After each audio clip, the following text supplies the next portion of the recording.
Okay, so for all of you watching at home, you just missed the ordering of the pizza. So we will just show it in front of you during the video and make you jealous. You should have been here. No, that's okay. In the meantime, we were talking about inner products in the end of chapter 4. So you need to know the axioms for the inner product. There's the 4 axioms. And then be able to find angles and norms of vectors. And then be able to test the 2 other things would be test for orthogonality. So if vectors are orthogonal, do you remember what that means? Just means the inner product of any 2 of them would be 0. So if you have an orthogonal set, then anytime you take the inner product of 2 of them, you have to get 0. And then an orthonormal set, I'll put that right next to it, orthonormality. An orthonormal set is one that is orthogonal and every vector is a unit vector, meaning that it has norm 1, right? So remember that you can always take a vector and make it into a unit vector by just dividing by the norm. Right? By dividing by the norm. So you can orthonormalize any set very easily by just starting with an orthogonal set, just divide each vector by its norm. Okay? What's the method by which we create an orthogonal set in the first place? What's the name of it? Gram-Schmidt. Exactly, the Gram-Schmidt process. So you will want to be able to apply that. Obviously, I have not written the final yet, but one thing I do know is that when we took the second midterm, I really didn't ask a lot about this stuff here, which means that the final exam is my chance to do so, if I want to. So be sure to give this a little bit of time in your studying to go through it, because there's a good chance I'm going to ask you something about this material here. Yeah, the Gram-Schmidt process allows you to orthogonalize a set of vectors.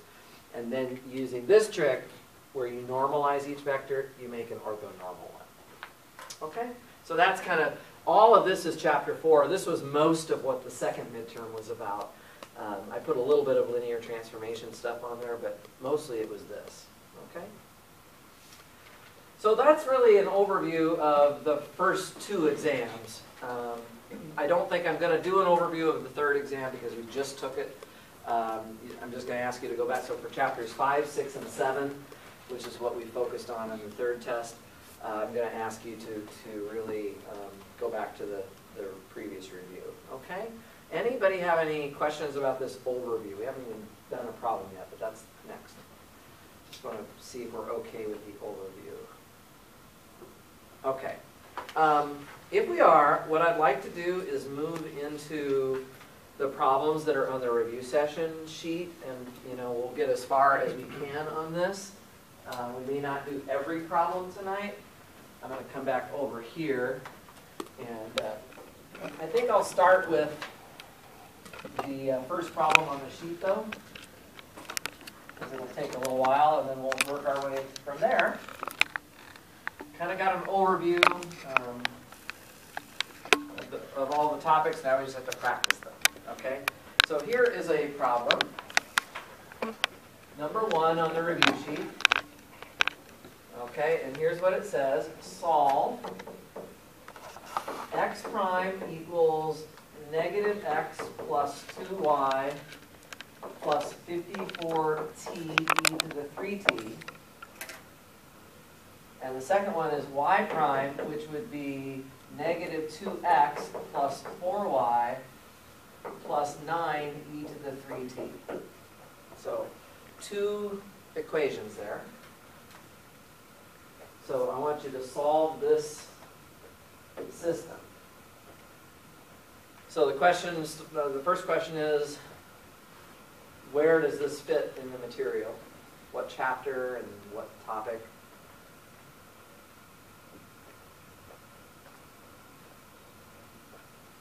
It's exam 3 stuff, right? It's got multiple unknown functions, right? X and y are both unknown. They're both involved in both of these equations. So it is like a system of differential equations. That would be chapter 7. Right? Now specifically within chapter 7, where would this fall?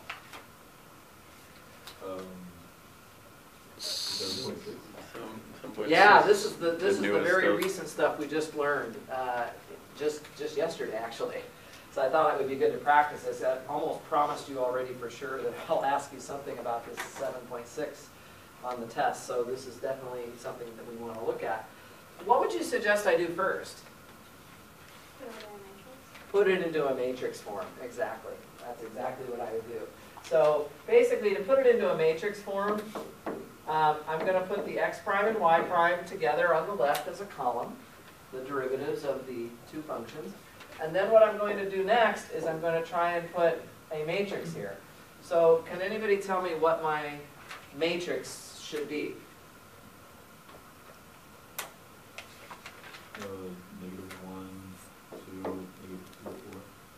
Negative 1 and 2 and negative 2 and 4, right? And then what goes in this column? No. So what is the negative 1 is multiplied by? X, right? And then the 2 is multiplied by? Y. So this, you're making a matrix multiplication out of it there, right? Okay, now I'm not done though. That's the point is, yes, there is another piece to it, which is why it's this new topic we just covered on Monday in class, or on Wednesday in class. So we have to put the 54t e to the 3t here, and the 9 e to the 3t here. So that's the format. Okay, so this is really just as a vector equation, x prime equals ax plus b, right? This is the non-homogeneous vector differential equation. Okay? Makes some sense so far. Okay, so what's the first thing we need to do to solve this? Right, solve the homogeneous, corresponding homogeneous system, which means we need to find the eigenvalues of A, right? Okay, good. So let's work on the eigenvalues of A. I'm going to take the determinant of the matrix that I get by subtracting lambda from the main diagonal. So we're subtracting lambda off of the main diagonal, and so this is going to give me negative 1 minus lambda times 4 minus lambda, and then plus 4. I'm just using AD minus AC. Okay. And then that can be multiplied out into a quadratic, yeah? So I'm going to get a lambda squared plus lambda and minus 4 lambda as a net of minus 3 lambda. And then I have minus 4 and plus 4, which is 0, right? So this just gives me lambda times lambda minus 3. Okay, just stop me if I'm making any mistakes here. So lambda times lambda minus 3. So what are my lambdas? 0 and 3.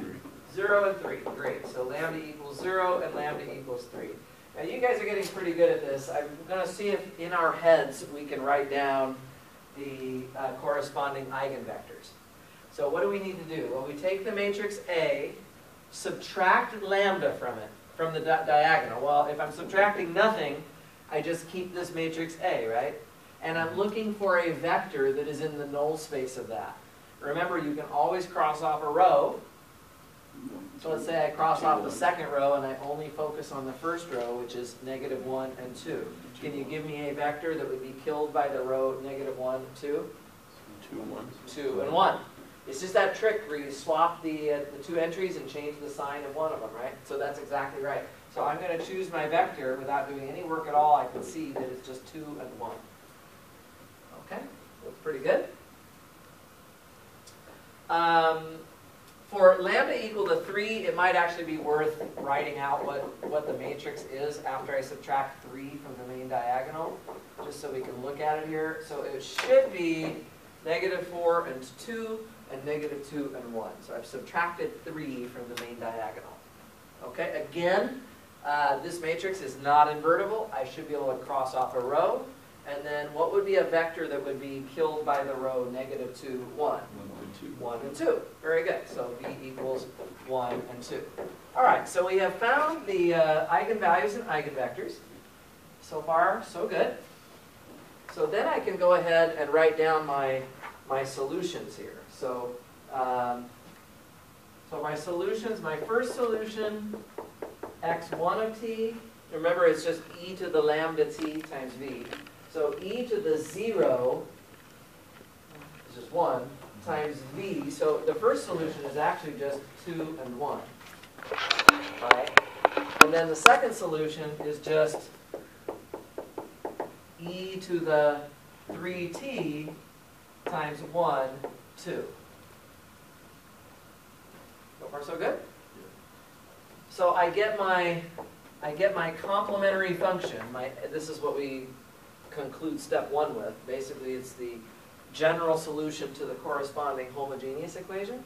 Is just simply c1 times 2, 1 plus c2 e to the 3t times 1, 2, like that. Okay? So there's the complementary function, and that is an important part of the solution. Okay, so now we can work on the rest of it. I don't know if you guys have done the homework yet for tomorrow or not, but if you haven't, that's okay. This is going to be kind of another example to help get you ready for it. To get the particular solution, let me just remind you, these are a couple more formulas you definitely are going to want to know. Oh, maybe I shouldn't write it way here, down here. Sorry, this podium is in the way. I'll put it up here, it's fine.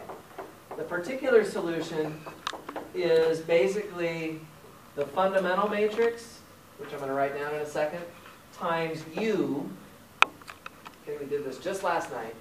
The fundamental matrix times U, where, I don't know if anybody remembers what U is.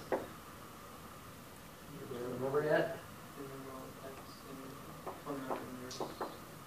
Right, that's it. So basically we take the integral of the inverse of the fundamental matrix times B. Okay, so these are the two equations that you absolutely have to know if you want to be serious about solving one of these problems. Okay. Okay, so what we have to do is write down the fundamental matrix. Let me do that first. Remember that the fundamental matrix is obtained by just putting these individual column solutions from the first part into the columns of the matrix. So the fundamental matrix, the first column is just 2 and 1. Right? And then the second column, I'm going to throw the e to the 3t's into the entries there. So it'll be e to the 3t and 2 e to the 3t. It'll look like that. That's the fundamental matrix. Okay? Now while we're at it, why don't we go ahead and figure out the inverse of the fundamental matrix. So to find U, I'm going to need the inverse of this thing. This is just a 2 by 2, so the inverse of a 2 by 2 is pretty simple. We can just use the 1 over the determinant of this matrix. So what is the determinant of this matrix? 3e to the 3t. Right, 3e to the 3t. Okay, and then in terms of the inverse, what we have to do, if you remember, is swap the diagonal entries. So the 2e to the 3t comes up here, and the 2 goes down there. And then I have to put minus signs on the other two entries. So 1 becomes a minus 1, and e to the 3t becomes minus e to the 3t. So it's going to look like that. Everybody okay so far? All right, so that's x inverse. Now what I have to do is take that times b. Now b was given to us over here in the original problem. So let's take a look at that. X inverse times b. Can I write right here? Is this okay? X inverse times b. So we have 1 over 3e to the 3t times, I'm just recopying the matrix again. So this is the same 2 by 2 matrix. And now I'm just going to multiply that by the column that we have over there. So 54t e to the 3t. and 9 e to the 3t. Alrighty? Okay, so I have to do this calculation now. So this is 1 over 3e to the 3t. Now I'm going to do this matrix multiplication. So let's see what we're going to get. We have 2e to the 3t times 54t e to the 3t. What's that come out to? That's 54 times 2 is 108. Right, so it's 108t e to the 60, I believe, right? And then minus 9 e to the 60. So everybody see where I'm getting e to the 60 from, David? Yeah. I think on the examples history, you simplified it before, right? You like dividing it? This part? Yeah. I will do that. I don't need to do that quite yet. I don't want to put this into the matrix yet. I'll get to that in just a second in terms of the constant out in front. Yeah. Okay, so that's the first entry. Now the second entry is just the negative of 54t e to the 3t. Negative 54t e to the 3t, and then plus 18 e to the 3t. Clear enough? Yeah. All right, great. Now, what I'll do before I do the integration is I'll pull this denominator into the entries of the vector that we just came up with. Let's see, 108 divided by 3 turns out to be 36. So we have 36t, and then notice I have e to the 6t, but I'm dividing e to the 3t. Well, that comes out to e to the 3t, right? Mm-hmm. And then minus 9 over 3 is just 3. And e to the 6t over e to the 3t is e to the 3t. You guys have to stop me if I'm going too fast here. I'm simply dividing each entry by e to the 3t times 3. Okay. On the bottom row, 54 divided by 3 is just 18. So we have negative 18t. Right? And the e to the 3t cancels the e to the 3t. And then over here, 18 e to the 3t divided by 3 e to the 3t is just 6. Exactly. Okay. So that's what we have. Now, that is x inverse times b. In order to get u, I have to integrate that. So I need to do the integration. I am going to, for the sake of time, just give you the integrals here. The one on the bottom is really simple, but the one on top takes a little work. So the u is just the integral of x inverse times b. This is like one of the most important formulas that we just learned last night. So I need to, in other words, I need to integrate the expression that I just had over here on the previous board. Well, that's just going to give me another vector again. Let's just do the one on the bottom, because that one we can do easily. What's the antiderivative of negative 18t plus 6? Negative 9t squared. Oh, Plus 6t. Exactly. And then there's really a plus c on that, but remember what I've said before is you don't need to put the plus c. You can just assume that c is 0. Okay. So that's that integral. In terms of the integral on top, you actually have to use integration by parts to integrate t e to the 3t. It would be doable, but I'm going to skip the details of that right now because it's not really relevant or so important for us. For one thing, you can factor out the e to the 3t. There's an e to the 3t here and here. And then with what's left, I'm just going to tell you what you end up with, just to save us a little time. You end up with 12t minus 5. Okay, so just take my word for that one, just to save us a little time. It's not that hard to do it, but that's the upshot of it. Might you give us something like that on the test? Or would it be simpler? I would probably not make you do integration by parts. You should know it, just to be honest with you. But we haven't done it a lot. So, I mean, I try to keep things within the scope of what I've focused on. So more likely you would see a u substitution or something that's in the table of integrals or something like that. that would be more likely. So I won't absolutely rule it out, but then again, I don't want everybody going home and spending their whole weekend reviewing integration by parts instead of studying all the other stuff you should be studying. So this would be one of those things, if you got it wrong, but you had an answer here, and then you carried it through by then so that's what, this is going to be what u is. If you took this u and then you multiplied x of t times u, even if your u was wrong, but you multiplied by this would probably be, well, this whole thing would be a 10-point problem. I would take off 1 point, I think. I'm pretty sure I would only take off 1 point out of 10 for one entry that was obtained by an integration that you made a mistake on being wrong. So it's not worth stressing about it. Okay? It's not worth stressing about it. Okay, so that's what u is. So then we come back and we say, all right, so the x sub p is just x times u. Okay, so now we have to write down the matrix one more time. 2 and 1, e to the 3t, 2e to the 3t, and then times this column that we just found right here, 12t minus 5, and negative 9t squared plus 6t. You do have to be a little careful when you're looking at something like that, because this thing looks as fat as the matrix did, but this is just a single column. It's just it takes a little bit of width to write the thing down. So just be careful. You're taking a 2 by 2 matrix times a one single column that's 2 by 1. Okay?